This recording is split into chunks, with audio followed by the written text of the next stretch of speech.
गली news India की top 10 bulletin report में आपका स्वागत है। इस रिपोर्ट में हम कवर करेंगे 10 वो अहम खबरें जिन्हें मीडिया की हेडलाइंस में जगह नहीं दी गई।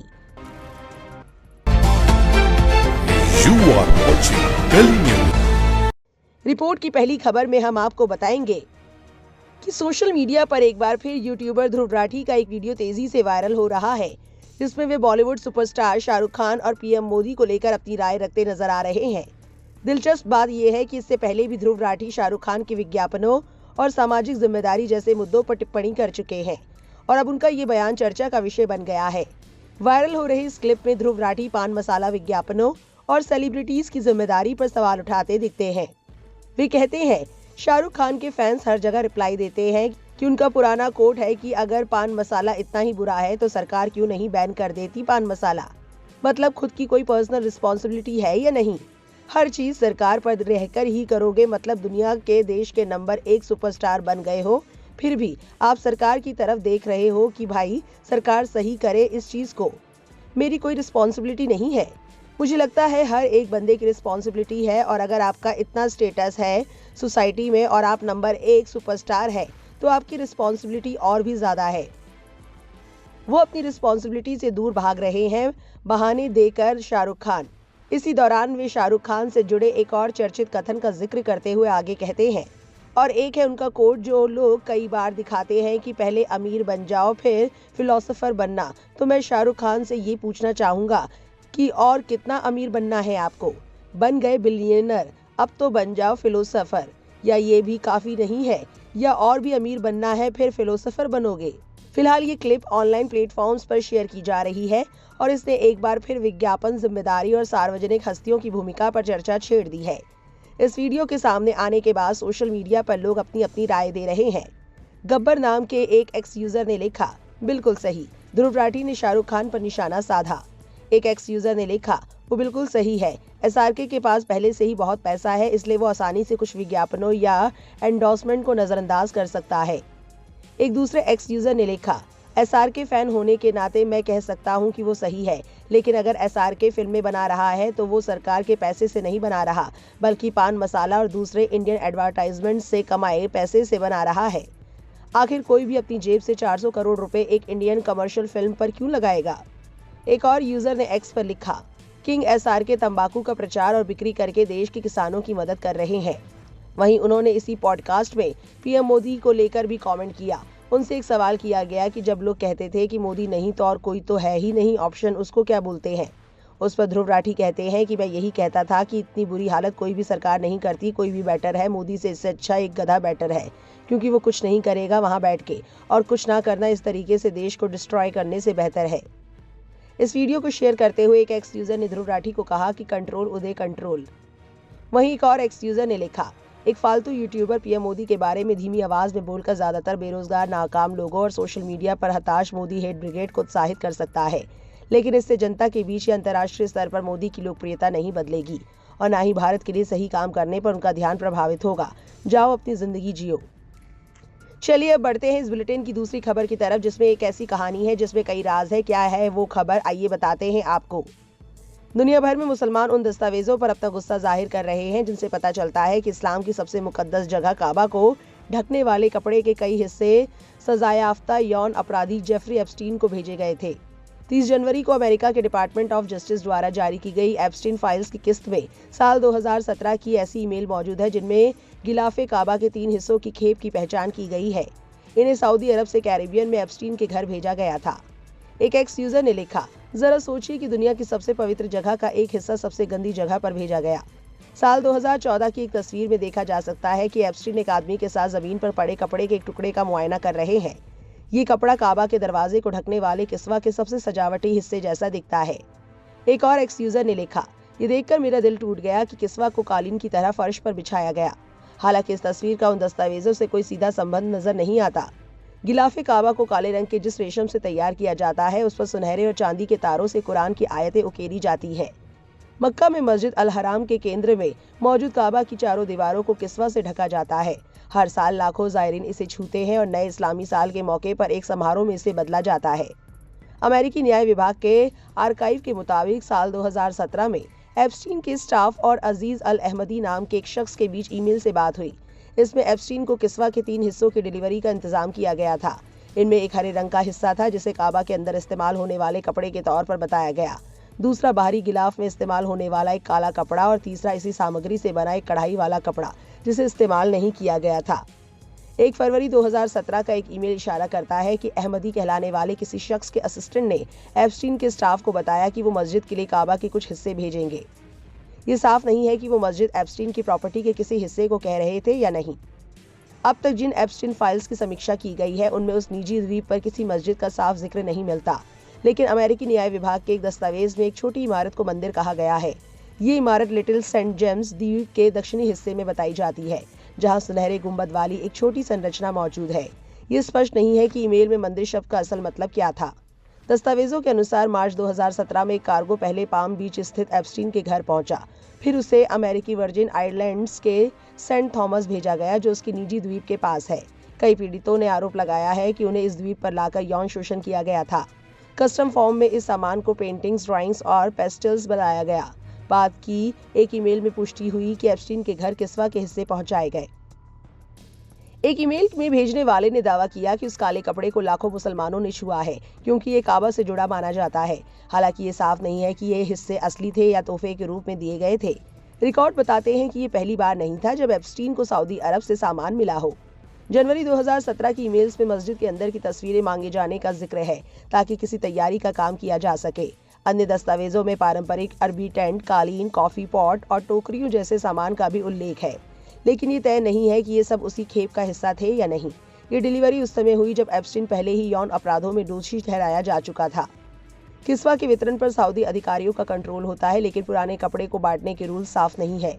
कुछ एक्सपर्ट्स का कहना है कि किस्वा का बहुत सम्मान है और उसके साथ अपमानजनक व्यवहार नहीं किया जाता। वहीं कुछ लोग इन ईमेल में बताए गए किस्वा के हिस्सों की असलियत पर भी सवाल उठाते हैं। 2016 से 2019 के बीच एप्स्टीन और अहमदी नाम के व्यक्ति के बीच कई ईमेल हुए। दस्तावेजों से संकेत मिलता है कि एप्स्टीन सऊदी अधिकारियों तक पहुंच बनाने की कोशिश कर रहा था। कुछ ईमेल में सऊदी अधिकारियों के सलाहकार बताए गए लोगों का जिक्र है और तेल कंपनी अरामको की पब्लिक लिस्टिंग जैसे मामलों पर भी बातचीत दिखाई देती है। इन फाइल्स में शामिल संदेशों ने कई सवाल खड़े किए हैं, खासकर किस्वा के हिस्सों की असलियत, उनकी डिलीवरी और संबंधित लोगों के एप्स्टीन से रिश्तों को लेकर।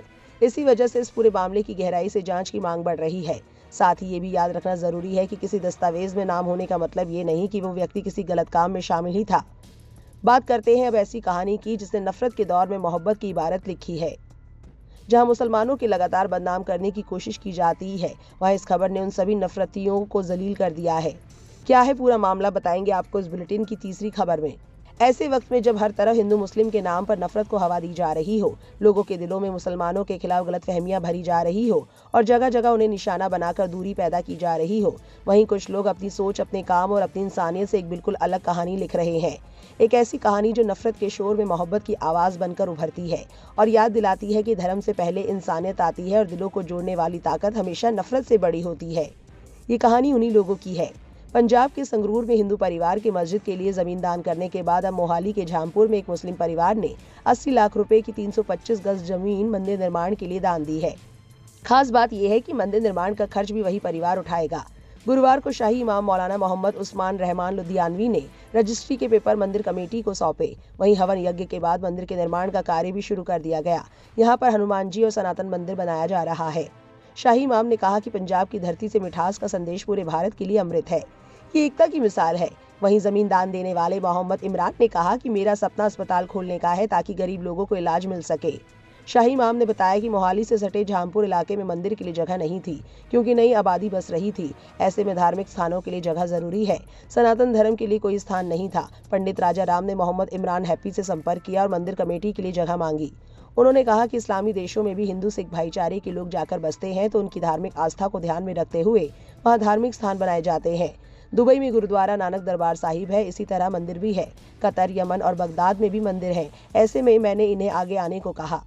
शाही इमाम ने कहा कि मोहम्मद इमरान हैप्पी ने 325 गज जगह जिसकी कीमत 80 लाख बताई जा रही है मंदिर कमेटी को तुरंत सौंप दी। हैप्पी ने इसे मोहब्बत के तोहफे के रूप में दिया है। हम उम्मीद करते हैं कि जो मोहब्बत सदियों से चली आ रही है वो आगे भी ऐसे ही चलती रहेगी।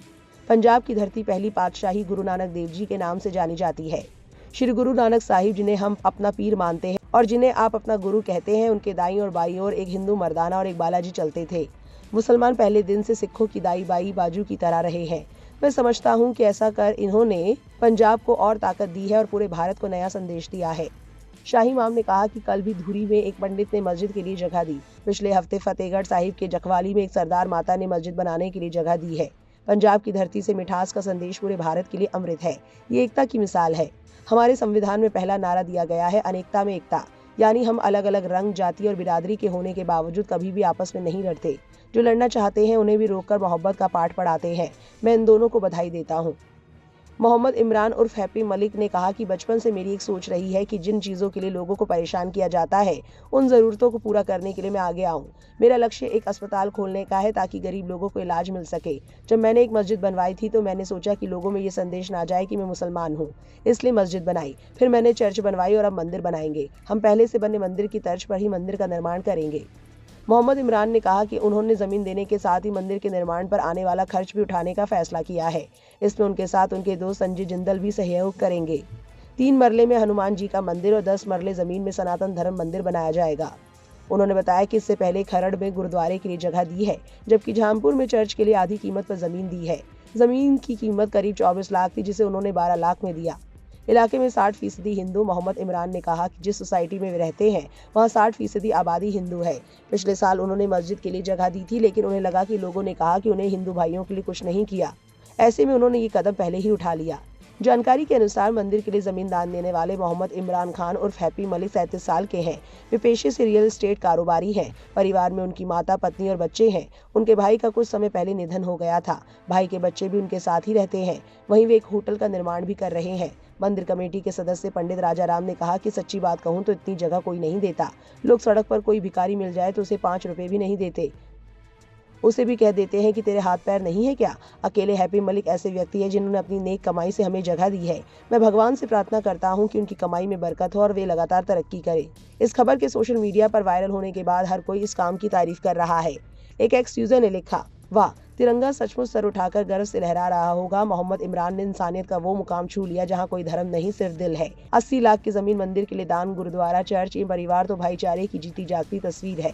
एक और एक्स यूजर ने लिखा, मोहम्मद दीपक के बाद अब मोहम्मद इमरान खान की तारीफ कीजिए। पंजाब के मोहाली में मंदिर के लिए जगह नहीं बची थी तो मोहम्मद इमरान ने 325 गज की 80 लाख की अपनी जमीन को मंदिर बनवाने के लिए दे दिया और इस तोहफे की तरह गाँव के हिंदुओं को दिया।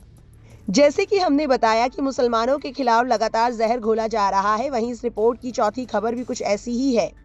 जी हां, सोशल मीडिया पर एक खबर वायरल हो रही है जिसमें दावा किया जा रहा है कि एक 75 साल के शख्स ने 16 साल की लड़की से शादी की है। इस खबर के वायरल होने के बाद एक बार फिर मुसलमानों को निशाना बनाया जा रहा है। एक एक्स यूजर ने वीडियो को शेयर करते हुए लिखा, एक 75 वर्षीय मुस्लिम व्यक्ति एक 16 वर्षीय लड़की से उसकी इच्छा के विरुद्ध विवाह करता है। इस्लामी संस्कृति का प्रदर्शन जल्द ही आपके पड़ोस में। इस वीडियो के वायरल होने के बाद सोशल मीडिया पर लोग गुस्से का इजहार कर रहे हैं। एक एक्स यूजर ने इस्लाम मजहब और मुसलमानों पर निशाना साधते हुए लिखा, यही सब इस आदमी ने अपनी पूरी जिंदगी देखा और सीखा है। क्या समस्या वो है या व्यवस्था, या फिर उसके धर्म की वो व्याख्या है जो उसे पीढ़ी दर पीढ़ी मिली है। शायद उसे लगता है कि वो कुछ भी गलत नहीं कर रहा है। एक और एक्स यूजर ने लिखा, ये देखकर मेरी आंखों में आंसू आ गए, मेरा दिल टूट गया। पश्चिमी महिलाओं को कभी शिकायत नहीं करनी चाहिए और अपनी स्वतंत्रता को हल्के में नहीं लेना चाहिए। मेरी एक बेटी है और मैं कल्पना भी नहीं कर सकती कि उसके साथ ऐसा हो। एक और एक्स यूजर ने लिखा, अपनी गलती सुधारे, इस्लाम में लड़की की सहमति के बिना निकाह अमान्य है। आप 76 और 16 साल की उम्र के बीच शादी की आलोचना कर रहे हैं तो अंतर्राष्ट्रीय स्तर पर शक्तिशाली लोगों के गिरोह और जेफरी एप्स्टीन द्वारा बलात्कार, यातना और हत्या की शिकार 7-8 साल की बच्चियों के बारे में आप चुप क्यों हैं? वहीं इस पूरे मामले की सच्चाई बताते हुए जमा नाम के एक्स यूजर ने लिखा, स्क्रिप्टेड वीडियो अलर्ट। ये एक बांग्लादेशी यूट्यूब चैनल और फेसबुक पेज है जो सिर्फ घटिया स्क्रिप्टेड वीडियो पोस्ट करता है। क्रिएटर ने खुद लिखा है कि कोई भी उसके वीडियो को गंभीरता से ना ले, लेकिन इस मुस्लिम विरोधी व्यक्ति ने फिर भी इसे गंभीरता से ले लिया और अपने फॉलोअर्स को बेवकूफ बना रहा है। कम्युनिटी नोट्स जल्द आ रहे हैं। साथ ही उन्होंने यूट्यूब वीडियो के लिंक्स और फेसबुक पेज के स्क्रीनशॉट्स भी शेयर किए हैं। इस पूरी कहानी में एक और बड़ा ट्विस्ट तब आता है जब ये सामने आता है कि ये खबर दरअसल बहुत पुरानी है, लेकिन इसे अब नए रूप में पेश करके फिर से मुसलमानों को टारगेट किया जा रहा है और उन्हें बदनाम करने की कोशिश की जा रही है। हकीकत यह है कि इस मामले का फैक्ट चेक पहले ही किया जा चुका है। बूम की जांच में साफ बताया गया है कि ये एक स्क्रिप्टेड वीडियो है जिसका वास्तविक घटनाओं से कोई लेना देना नहीं है, यानी इसे जानबूझकर गलत संदर्भ में फैलाया गया ताकि लोगों को गुमराह किया जा सके। फैक्ट चेक में क्या क्या खुलासा हुआ और सच क्या है, आइए हम आपको विस्तार से बताते हैं। बूम ने लिखा था, एक अनाबालिग लड़की की अधेड़ उम्र के व्यक्ति से शादी कर दिए जाने की एक स्क्रिप्टेड वीडियो सोशल मीडिया पर वायरल है। यूजर इस वीडियो के साथ दावा कर रहे हैं कि बांग्लादेश में 16 साल की लड़की की 75 साल के आदमी से जबरन शादी कर दी गई। बूम ने जांच में पाया कि स्क्रिप्टेड वीडियो के साथ गलत दावा किया गया है। इस वीडियो को बांग्लादेश के एनके मीडिया वन नाम के यूट्यूब चैनल और फेसबुक पर वेडिंग स्टूडियो पेज से शेयर किया है। फेसबुक पर एक यूजर ने इस वीडियो को शेयर करते हुए लिखा, बांग्लादेश का ये वीडियो बेहद दर्दनाक है। एक 75 साल के आदमी को 16 साल की लड़की से शादी करने के लिए मजबूर किया जा रहा है, जबकि उसके आसपास के पुरुष उस पर कुछ ऐसा स्वीकार करने का दबाव डाल रहे हैं जो वो बिल्कुल नहीं चाहती। इंस्टाग्राम पर भी ये वीडियो इसी दावे से वायरल है। बूम ने दावे की पड़ताल के लिए संबंधित कीवर्ड से गूगल पर और वायरल वीडियो के कुछ की फ्रेम को गूगल लेंस से सर्च किया, पर हमें इस वीडियो से संबंधित दावे की पुष्टि करने वाली कोई भी विश्वसनीय न्यूज रिपोर्ट नहीं मिली। बूम को इसके स्क्रिप्टेड होने की संभावना लगी क्योंकि बूम ने इससे पहले भी इस तरह के कई स्क्रिप्टेड वीडियो का फैक्ट चेक किया है।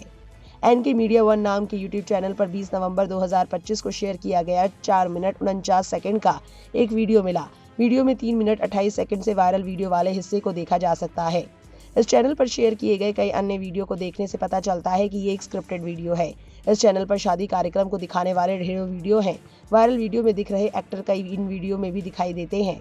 इस चैनल से संबंधित फेसबुक पेज वेडिंग स्टूडियो पर भी ये वीडियो शेयर की गई। इस पेज को भी रील क्रिएटर के रूप में दर्ज किया गया है। ये पेज बांग्लादेश से ही संचालित होता है और पहले इसका नाम एएन मीडिया भी रखा गया था। चलिए बढ़ते हैं इस बुलेटिन की 5वीं खबर की तरफ। संभल जनपद की तमन्ना मलिक नामक एक मुस्लिम युवती हरिद्वार से कांवड़ लेकर अपने गांव जा रही है। बुर्का पहनकर कांवड़ यात्रा कर रही तमन्ना का नूरपुर क्षेत्र से गुजरते समय शिव भक्तों ने फूल बरसाकर स्वागत किया। ये घटना शुक्रवार को हुई। तमन्ना मलिक संभल जनपद के बदनपुर बस्ती गांव की निवासी हैं। उन्होंने बताया कि वो अपने गांव के अमन त्यागी के साथ कांवड़ लेने हरिद्वार गई थी। वो पैदल अपने गांव लौट रही है और शिवरात्रि के अवसर पर गांव के शिव मंदिर में जलाभिषेक करेंगी। नूरपुर क्षेत्र से गुजरते समय तमन्ना को देखने के लिए सड़क पर भीड़ जमा हो गई। शाम को जब वो गांव रतनगढ़ स्थित एक कांवड़ सेवा शिविर में पहुंची तो वहां मौजूद शिव भक्तों ने उनका स्वागत किया। सूचना मिलने पर स्थानीय पुलिस भी मौके पर पहुंची और तमन्ना मलिक को पूर्ण सुरक्षा का आश्वासन दिया। तमन्ना ने कहा कि उन्हें भगवान शिव में आस्था है, इसलिए उन्होंने कांवड़ लाने का निर्णय लिया। तमन्ना मलिक के बुर्का पहनकर कांवड़ ले जाने की घटना लोगों के बीच चर्चा का विषय बनी रही। सड़क से गुजरते समय कई लोगों ने उनकी वीडियो बनाई जो सोशल मीडिया पर खूब वायरल हुई। सोशल मीडिया पर हाल ही में एक महिला का वीडियो तेजी से वायरल हुआ जिसमें उससे कलमा सुनाने के लिए कहा जाता है, लेकिन वो कलमा नहीं सुना पाती है क्योंकि इन दिनों तमन्ना मलिक से जुड़ी बातें सोशल मीडिया पर काफी चल रही हैं। इसलिए कई लोगों ने इस वायरल वीडियो में दिख रही महिला को भी तमन्ना मलिक समझ लिया। वीडियो में महिला बुर्का पहने हुए दिखाई दे रही है और कांवड़ लेकर जा रही है। इसी वजह से गलतफहमी और बढ़ गई और ये वीडियो तमन्ना मलिक के नाम से शेयर किया जाने लगा। इसी दौरान हमसे भी एक गलती हुई और बिना पूरी तस्दीक के साथ उस महिला को तमन्ना मलिक समझते हुए ये जानकारी आप तक पहुंचा दी गई। बाद में जब इस वीडियो की ठीक से जांच और पड़ताल की गई तो साफ हुआ कि वीडियो में दिख रही महिला तमन्ना मलिक नहीं है। जानकारी में पता चला कि वो उज़्मा खान नाम की एक दूसरी महिला है। गलती का एहसास होने पर हमने पहले शेयर किया गया वीडियो हटा दिया। अब हम अपने दर्शकों तक सही और पक्की जानकारी पहुंचा रहे हैं। हमारी कोशिश हमेशा यही रहती है कि पूरी तस्दीक के बाद ही खबर आप तक पहुंचाई जाए और इस मामले में हुई गलती के लिए हम अफसोस जताते हैं। माह रमजान का आगाज हो चुका है और ये मुबारक महीना क्यों है खास बताएंगे आपको इस रिपोर्ट की 6ठी खबर में। सऊदी अरब में 17 फरवरी 2026 को रमजान का चांद नजर आया, जिसके बाद वहां और कई दूसरे मुल्कों में रमजान 18 फरवरी 2026 से शुरू हुआ। वहीं भारत में चांद देखने की रिवायत के मुताबिक रमजान का महीना 19 फरवरी 2026 से शुरू हुआ। इस पाक महीने के आते ही मस्जिदों में रौनक बढ़ जाती है, घरों और समाज में भाईचारे का माहौल बनता है और हर तरफ दुआ, इबादत और भलाई की फिजा महसूस होती है। कुल मिलाकर रमजान खुद का जायजा लेने, अपनी इस्लाह करने और रूहानी तरक्की का महीना है जो इंसान को बेहतर जिंदगी जीने और समाज में मोहब्बत व मदद का पैगाम फैलाने की तालीम देता है। रमजान इस्लामिक कैलेंडर का 9वां महीना है और हर मुसलमान के लिए बहुत पाक और खास माना जाता है। ये महीना सिर्फ रोजा रखने का नहीं बल्कि अपने दिल और किरदार को बेहतर बनाने का भी मौका देता है। पूरे महीने मुसलमान सुबह से शाम तक रोजा रखते हैं, बुरी बातों और गलत कामों से बचने की कोशिश करते हैं और अपनी जिंदगी को सच्चाई और नेकी की तरफ मोड़ते हैं। इस दौरान लोग ज्यादा से ज्यादा वक्त अल्लाह की इबादत, कुरान की तिलावत, दुआ और नेक कामों में गुजारते हैं। माना जाता है कि रमजान इंसान को सब्र सिखाता है और उसे जरूरतमंदों का एहसास दिलाता है। इस्लाम की मान्यता के मुताबिक मुकद्दस कुरान का नुज़ूल भी इसी महीने में हुआ था, इसलिए रमजान को रहमत, बरकत और हिदायत का महीना कहा जाता है। रोजा रखना हर सेहतमंद और काबिल मुसलमान के लिए जरूरी माना गया है। रोजा सिर्फ भूखा प्यासा रहने का नाम नहीं है, बल्कि पूरी सोच, गलत जुबान और बुरे आमाल से खुद को रोकने की मशक भी है। इसी तरह ये महीना इंसान को रूहानी तौर पर मजबूत बनाता है और उसके अंदर रहम, शुक्र और मोहब्बत का एहसास पैदा करता है। आज के दौर में जहां देखो वहां मुसलमानों को निशाना बनाकर उनको बदनाम करने की कोशिश की जाती है। ऐसी एक कोशिश करने वाली चैनल की जमकर किरकिरी हुई। क्या है वो खबर, आपको बताएंगे इस बुलेटिन की 7वीं खबर में। NBDSA ने जी न्यूज पर 1 लाख का जुर्माना लगाया है। वजह थी एक बिना जांची परखी खबर चलाना, जिसमें एक वायरल वीडियो दिखाया गया और दावा किया गया था कि जम्मू श्रीनगर नेशनल हाईवे पर ट्रैफिक जाम एक ट्रक ड्राइवर के नमाज पढ़ने की वजह से लगा। इसके साथ ही रेगुलेटर ने सोशल मीडिया कंटेंट इस्तेमाल करने को लेकर नए और सख्त नियम भी जारी किए हैं। 17 फरवरी 2026 को NBDSA के चेयरमैन जस्टिस AK सीकरी की अध्यक्षता में ये आदेश दिया गया। ये शिकायतें इंद्रजीत घोरपड़े, उत्कर्ष मिश्रा और सैयद काब राशिदी ने की थी। मामला 3 और 4 मार्च 2025 को चलाए गए शो ट्रक पर नमाज जम्मू में नया बवाल शुरू से जुड़ा था। लाइव लॉ के मुताबिक शिकायतकर्ताओं का कहना था कि चैनल ने एक वायरल वीडियो दिखाकर दावा किया कि एक मुस्लिम ट्रक ड्राइवर ने सड़क के बीच गाड़ी रोककर नमाज पढ़ी, जिससे भारी ट्रैफिक जाम लग गया। लेकिन फैक्ट चेक और ट्रैफिक सलाह में सामने आया कि हाईवे पर पहले से ही खराब मौसम और भूस्खलन की वजह से दिक्कत थी। आरोप था कि चैनल ने एक आम ट्रैफिक समस्या को सांप्रदायिक रंग दे दिया और बिना जांचे सोशल मीडिया वीडियो को असली वजह बताकर गलत जानकारी फैलाई। इस पूरे मामले पर ऑल्ट न्यूज के सह संस्थापक और फैक्ट चेकर मोहम्मद जुबैर ने फैक्ट चेक किया था। उन्होंने पहले एक ट्वीट किया। जी न्यूज ने एक खबर छापी कि हाईवे पर ट्रैफिक जाम एक आदमी के ट्रक पर नमाज पढ़ने की वजह से हुआ। हकीकत, श्रीनगर जम्मू हाईवे मौसम और लैंडस्लाइड की वजह से बंद था। ट्रक ड्राइवर ट्रैफिक में फंसा था और रास्ता खुलने का इंतजार करते हुए अपनी नमाज अदा की। जी न्यूज ने अपना गलत ट्वीट 21 घंटे बाद डिलीट कर दिया, जब उन्होंने कम्युनल प्रोपेगेंडा चलाने पर पकड़ा गया। उन्होंने एक और ट्वीट किया।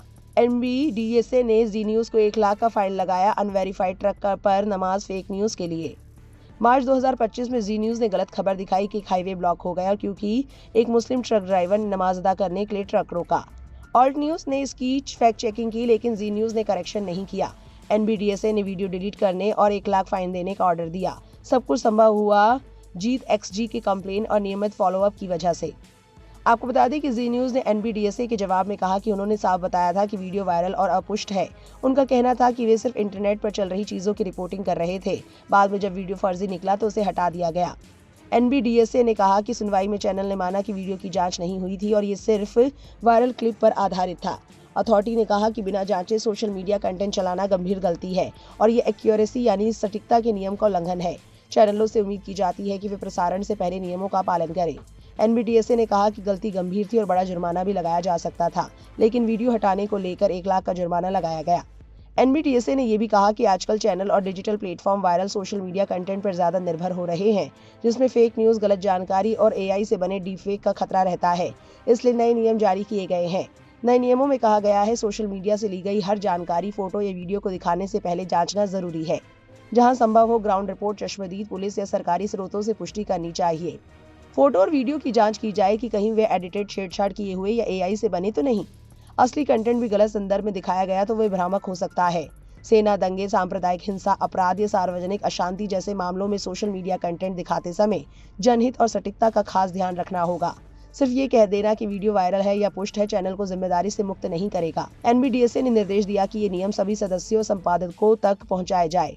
आदेश को NBDSA की वेबसाइट पर डालने, सालाना रिपोर्ट में शामिल करने और मीडिया को जारी करने को भी कहा गया। अंत में अथॉरिटी ने साफ किया कि ये फैसला सिर्फ प्रसारण मानकों के उल्लंघन तक सीमित है। इससे किसी सिविल या आपराधिक जिम्मेदारी पर कोई फैसला नहीं।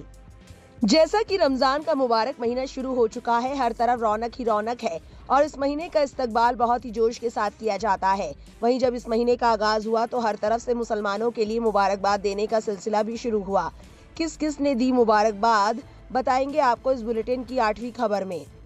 रमजान या रमदान इस्लामिक कैलेंडर का नवा महीना है, जिसकी शुरुआत 19 फरवरी 2026 से हो रही है।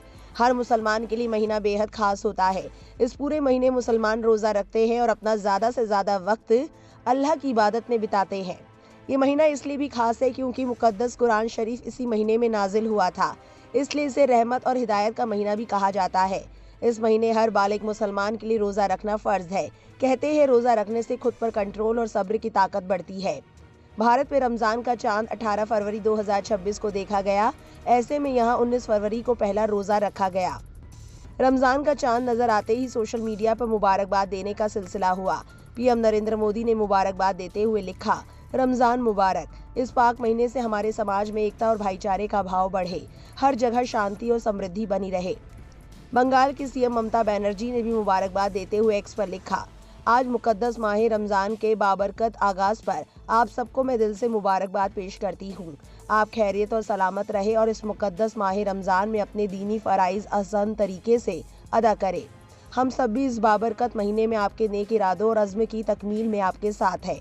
राहुल गांधी ने भी मुबारकबाद देते हुए एक्स पर लिखा, रमजान मुबारक। ये पाक महीना सबके जीवन में शांति, खुशहाली और सेहत लेकर आए।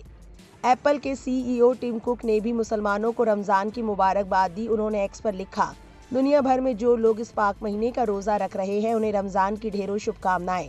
ये महीना सोचने समझने, एक साथ मिलकर रहने और खुशियां बांटने का हो। रमजान मुबारक। England Wales cricket board X पर लिखता है, रमजान करीम। जो लोग इस पाक महीने का रोजा रख रहे हैं उनके लिए खुशियां और बरकतें हो।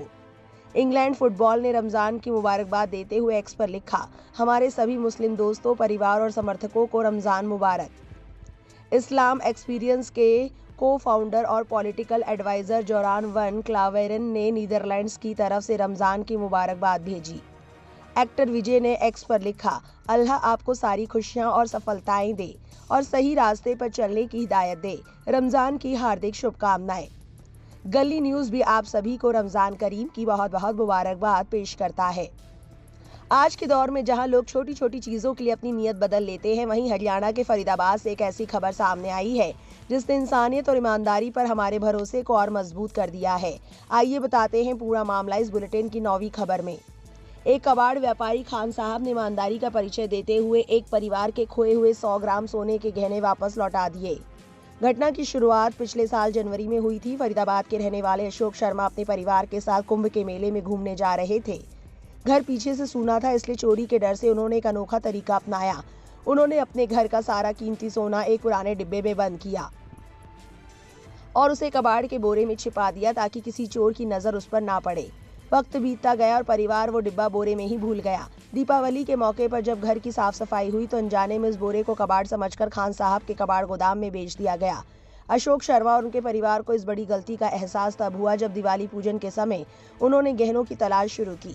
पूरे परिवार के पैरों तले जमीन खिसक गई, क्योंकि जिस सोने को उन्होंने चोरों से बचाने के लिए छिपाया था उसे वे खुद ही कबाड़ में दे चुके थे। करीब 4 महीने की लंबी तलाश और उम्मीद टूटने के बाद कबाड़ी के मालिक खान साहब ने दरिया दिली दिखाई। उन्होंने अपने गोदाम के ढेर सारे कबाड़ के बीच से उस डिब्बे को ढूंढ निकाला। खान साहब ने इसकी सूचना दी और एसीपी जितेश मल्होत्रा की मौजूदगी में 15 लाख रुपए कीमत की वो ज्वेलरी अशोक शर्मा और उनके परिवार को सकुशल सौंप दी। खान साहब के इस कदम ने साबित कर दिया कि नेकदिली किसी भी दीवार से बड़ी होती है। एसीपी जितेश मल्होत्रा ने भी व्यापारी की इस ईमानदारी की सराहना की और इसे समाज के लिए एक प्रेरणादायक उदाहरण बताया। इस पूरी खबर के सामने आने के बाद सोशल मीडिया पर लोग अपनी अपनी प्रतिक्रियाएं दे रहे हैं। एक एक्स यूजर ने लिखा, ये कहानी सिर्फ एक इंसान की नहीं बल्कि उस सच्चाई की मिसाल है जो बताती है कि मुसलमान होना सिर्फ एक पहचान नहीं बल्कि अमानतदारी और सच्चे किरदार की जिम्मेदारी भी है। खान साहब ने साबित कर दिया कि मजहब इंसान को बेहतर बनाता है अगर वो उसे दिल से अपनाए।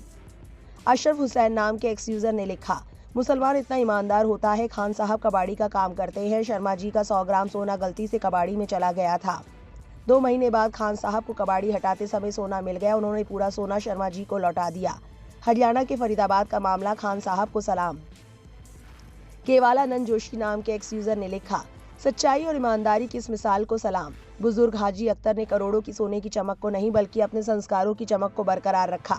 जहां आज लोग रुपयों पैसों के लिए अपना इंसानियत तक खो देते हैं, वहीं ये कबाड़ी का काम करने वाले हाजी साहब ने मिला हुआ सोना देखकर भी अपने हाथ नहीं मले बल्कि तुरंत पुलिस स्टेशन पहुंच गए। ये सोना नहीं बल्कि एक इंसान की इज्जत थी जो उन्होंने वापस लौटाई। सोचिए, जिस आदमी ने 6 महीने पहले ये जेवर गंवाए थे उसकी बेचैनी कितनी बड़ी रही होगी, लेकिन आज इस बुजुर्ग की वजह से उसकी दुआएं जरूर कबूल हुई होंगी। हाजी अख्तर जैसे लोग ही असली हीरा है समाज के।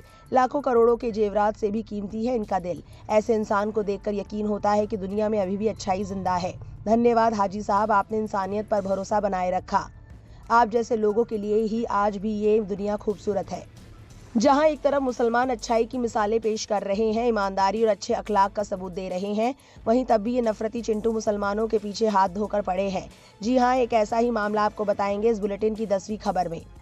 सोशल मीडिया पर आए दिन नफरती चिंटू मुसलमानों के खिलाफ जहर उगलते रहते हैं। यहाँ तक कि अब उनकी नफरत इतनी बढ़ गई है कि वो मुसलमानों के त्योहारों और उनकी इबादतों को भी निशाना बनाने लगे हैं।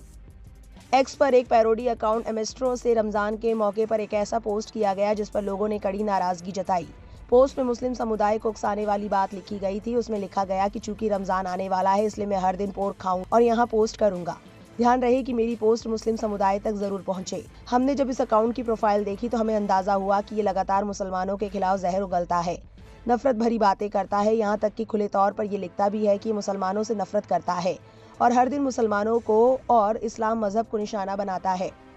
पोर्क खाने के हवाले से उसने काफी पोस्ट की है और बाकायदा उसको एक सीरीज के तौर पर पोस्ट कर रहा है।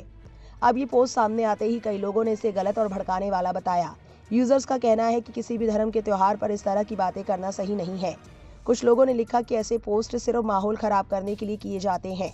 कई लोगों ने प्लेटफॉर्म से मांग की कि ऐसे अकाउंट्स पर सख्त कदम उठाए जाएं। वहीं कुछ लोगों ने ये भी कहा कि सोशल मीडिया पर जानबूझकर ऐसी बातें लिखी जाती हैं ताकि लोगों के बीच लड़ाई हो। कुछ यूजर्स ने अपील की कि ऐसे पोस्ट को ज्यादा तवज्जो ना दी जाए और शांति बनाए रखी जाए।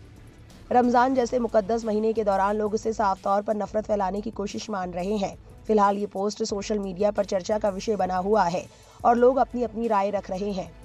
एक एक्स यूजर ने लिखा, सूअर का मांस खाने से मुसलमानों को किसी तरह की शर्मिंदगी नहीं होती और ना ही उनकी भावनाएं आहत होती हैं। असल में अगर मुस्लिम विरोधी लोग सूअर का मांस खा रहे हैं तो अच्छा ही है। सूअर का मांस कैंसर देता है और कैंसर से मौत होती है। नफरत करने वालों को कम करने का क्या बढ़िया तरीका है। दिन में 3 बार खाओ, पूरा सपोर्ट सर। एक और एक्स यूजर ने इस नफरती चिंटू की क्लास लगाते हुए कुछ स्क्रीनशॉट्स शेयर किए और लिखा, घोंचू अनभक्त गालिश, तुमने जो तस्वीर मुझसे शेयर की है वो फेसबुक से ली गई है और वो दरअसल बीफ है। डॉक्टर मेराज हुसैन ने एक्स पर लिखा, तुम गोबर भी खा लो, हमें कोई फर्क नहीं पड़ता। एक और एक्स यूजर लिखते हैं, अरे भाई क्या तुम्हें लगता है कि इससे हमें गुस्सा आएगा या कोई बुरा असर पड़ेगा? तुम गलत हो, हमें परवाह नहीं कि तुम क्या खाते या पीते हो। इस्लाम पूरी तरह से एक ऐसा धर्म है जो केवल खुद से जुड़ा है। एक यूजर ने लिखा, आप ऐसा करके बहादुर नहीं बनते, आप बस दुनिया को दिखा रहे हैं कि आपको ध्यान चाहिए। सच्ची ताकत दूसरों के विश्वासों का सम्मान करने में है, भले ही आप उनसे सहमत ना हो। रमजान शांति और आत्मनियंत्रण के बारे में है। लोगों को नाराज करने की कोशिश करके आप केवल अपने अंदर की खालीपन दिखा रहे हैं। मुसलमान रोजा रखेंगे और प्रार्थना करेंगे जबकि आप यहाँ सिर्फ प्रतिक्रियाएं पाने में लगे रहेंगे। असल में कौन जीत रहा है? तहसीन पूनावाला ने लिखा, भाई अपनी पोर्क का मजा लो। अगर आप पोर्क खाना चाहते हो और उसका मजा लेना चाहते हो तो इसमें कोई गलत बात नहीं। बस जानकारी के लिए, मुस्लिम लोग पोर्क इसलिए नहीं खाते क्योंकि उनके लिए सूअर गंदा और अस्वच्छ माना जाता है और पोर्क खाने से टैपवर्म्स हो सकते हैं। तो आप अपनी पोर्क का मजा लो, इससे मुसलमानों को कोई बुरा नहीं लगेगा। इस खबर को लेकर आपकी क्या राय है? कमेंट सेक्शन में जरूर लिखें और ऐसी और अपडेट्स के लिए हमारे चैनल से जुड़े रहें।